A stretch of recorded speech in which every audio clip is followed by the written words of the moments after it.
Et on va lire la presse internationale avec Jennifer Nock. Bonjour Jennifer. Une presse internationale dominée par la victoire finale de Barack Obama dans les primaires démocrates. Hillary Clinton va donc annoncer samedi qu'elle le soutient. Les quotidiens qui ne s'en lassent pas. On va commencer par un quotidien indonésien. C'est pas totalement un hasard. Oui, un quotidien indonésien qui exulte puisque vous le savez, Barack Obama a passé une partie de son enfance en Indonésie où il était un élève moyen, à l'école un élève normal. Et puis depuis la course à l'investiture, le sénateur de l'Illinois est devenu un héros pour l'Indonésie, l'enfant du pays, et le Jakarta Post lui rend hommage ce matin. Il est l'homme qui peut apporter une nouvelle énergie à la Maison-Blanche, précise le journal. Il est aussi le candidat qui pourrait améliorer les relations entre l'Asie et les États-Unis, notamment avec le Japon et la Chine aussi. Alors Obama qui est aussi le candidat qui séduit le plus à l'étranger, une tendance qui n'a pas échappé au Washington Post. Oui, les Américains ont beau être en pleine campagne électorale, eh bien ils prennent aussi la température à l'étranger. Et pour le Washington Post, pas de doute, Barack Obama est le candidat préféré des étrangers. Pays par pays, le journaliste épluche donc tous les pays qui ont vu la victoire de Barack Obama comme un miracle. Pour la plupart d'entre eux, le sénateur de l'Illinois incarne en effet le rêve américain.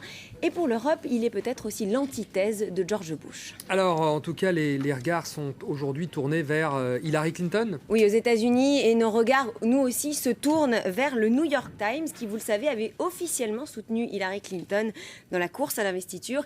Eh bien, aujourd'hui, le grand quotidien salue la décision de la sénatrice de New York de se retirer de la course.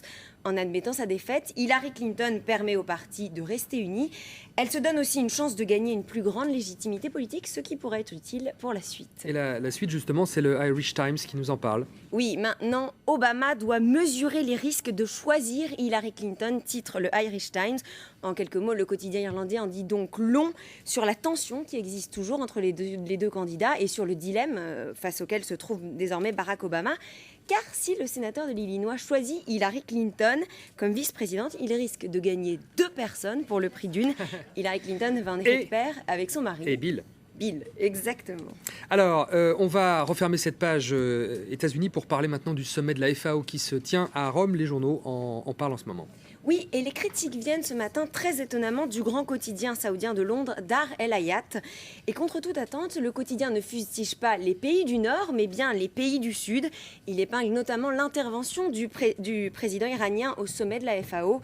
Le fait qu'Ahmadinejad impute la responsabilité de la crise alimentaire à des causes extérieures n'est qu'un recours caricatural à la théorie du complot, explique le journal.